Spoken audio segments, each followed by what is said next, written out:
Hi everyone, this is a lecture, just a short lecture on the theme of Giotto and naturalism in the 14th century.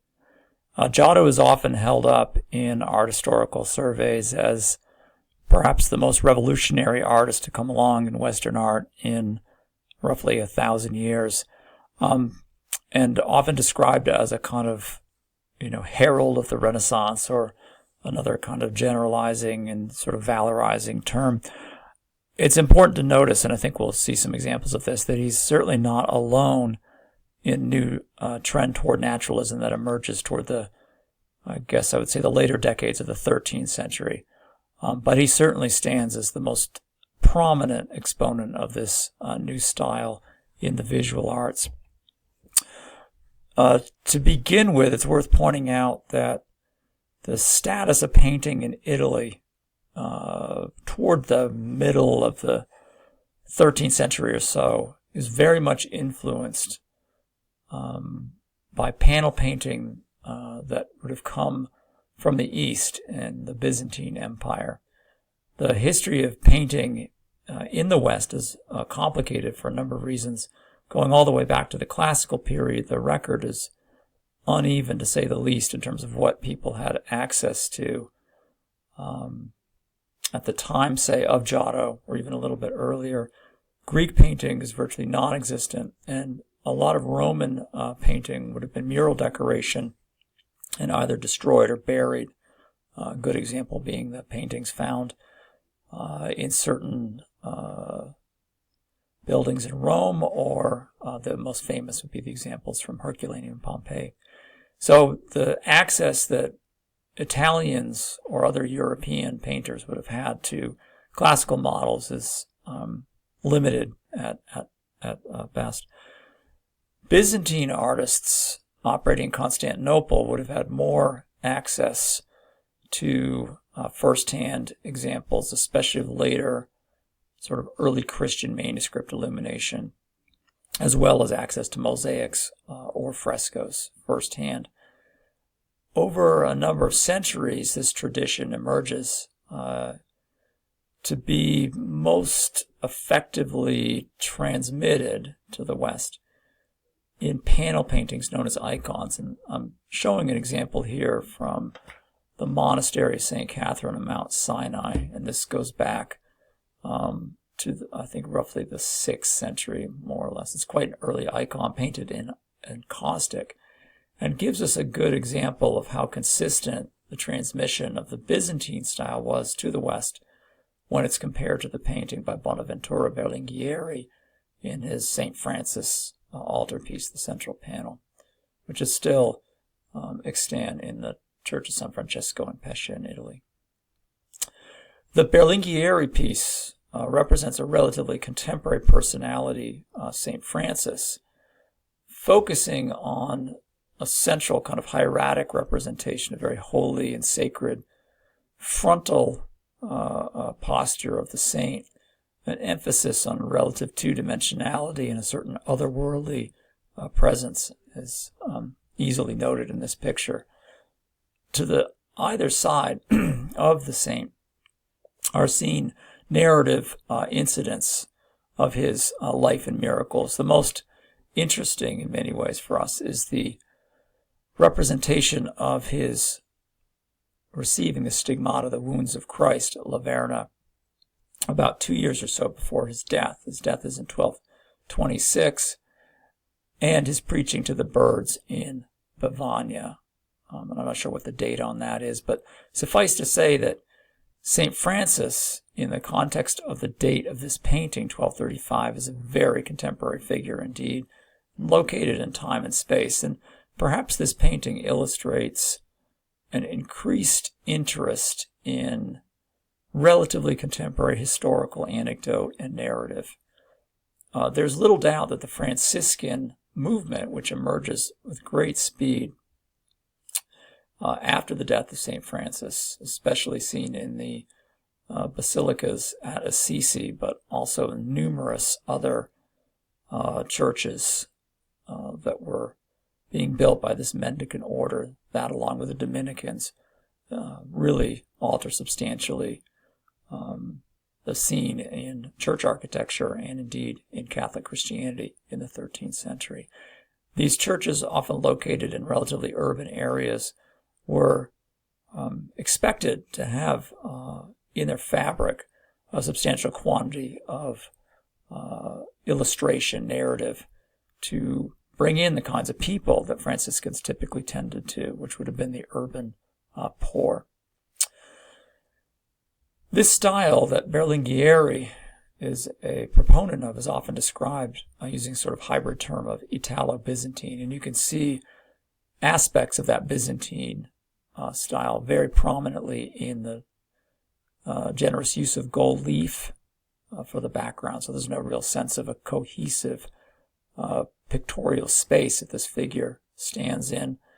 Again, the relatively static and frontal hieratic position, the distant and remote emotional state of the subject. These are all hallmarks of the Byzantine style. If we move later on into the 13th century, so 1235 for the Berlingieri piece, on the right we have another altarpiece, and this itself is an emerging art form. An altarpiece by an artist known as Chimabue, Cimabue, who paints his Madonna enthroned around 1280 to 1290. And this piece here, while reflecting many of the precedents of Byzantine art, begins to mark breaking away from the Byzantine model, the prototype. Perhaps most prominent is the attempt by Chimabue to create a relatively cohesive spatial environment for the Madonna and her child. This grand throne, very elaborate structure, framed by angels in the upper area, and then prophets looking underneath to sort of support the structure. The Byzantine element still is present in the abundant use of gold leaf, which would have been a logical visual strategy in a dark church. And again, a certain attention paid to two-dimensionality, hieratic presentation, a general tendency to ignore any sense of a three-dimensional mass or volume underneath the drapery that constitutes much of the sort of surface area of the painting. Instead, for instance, in the Chimabue, one sees these thin striations of gold leaf to suggest a certain degree of three-dimensionality and relief. So that's how things more or less stand as we come into the 13th century. We'll see as we go forward a much more sophisticated development of the potential of three-dimensional space, the depiction of light and modeling, most famously seen, for instance, in this example by the artist we'll focus on, Giotto, in the representation of the thigh and knee, the right thigh and knee of the Virgin Mary right here. She seats the Christ child on the other, on her other thigh. If you look at the throne itself, the sense of three-dimensionality is much more pronounced than in Chimabue's. The sense that this is projecting into the viewer's space, I think, is present. A sense of an identifiable light source coming perhaps from the upper right down upon the figures below is easily seen. Even incidental details like the overlapping halos that are present right here indicate that this scene is present much more in our own experience and in secular time to a limited degree, but nevertheless it's present. So in this very direct and common comparison between Chimabue and Giotto, we see a very obvious new focus, even though many of the conventions are still the same. Again, a relatively sober, matronly Virgin Mary, perhaps more solid, though, in many ways than Chimabue's, set at the as the visual focus in the center, flanked by onlookers, angels, prophets, etc., within a throne. Even with all of that the same, Giotto has made a much more concerted effort to connect this scene with the viewer in church. The demands of Franciscan practice, the focus on narrative and the representation of narrative, is seen around the same time as Chimabue in locations such as the upper church, the basilica. Again, there are two of these running perpendicular to each other on the hill there, in just above Assisi. The demands of Franciscan practice for narrative led to patronage of artists who could deliver those kinds of paintings. The so-called St. Francis master, many of these paintings were originally attributed to Giotto, but since have been given to this anonymous St. Francis master, are good examples of this narrative impulse of Franciscan art. Here we see St. Francis preaching to the birds in a much more lively and vigorous naturalistic fashion than we would have seen, for instance, in the Berlingieri piece. And this would have been, is actually still, despite some earthquake damage, especially in the vaulting, is still present in the upper basilica of San Francesco. I think it's just out of view. It might actually be right here. Other images give the same kind of indication: interest in gesture, interest in action, interest in exterior settings, a clear sense of dramatic placement of figures within their surroundings. For instance, St. Francis renouncing his father right here, who holds his clothes as Francis prays to this Heavenly Father right above. You can see in these buildings that linear perspective is recognized, but not in any mathematical or rational sense perfectly followed. Another artist that's important in this change toward naturalism is Pietro Cavallini, whose paintings in Rome clearly show a tendency toward a more vivid creation of volume and mass through the depiction of light and shade.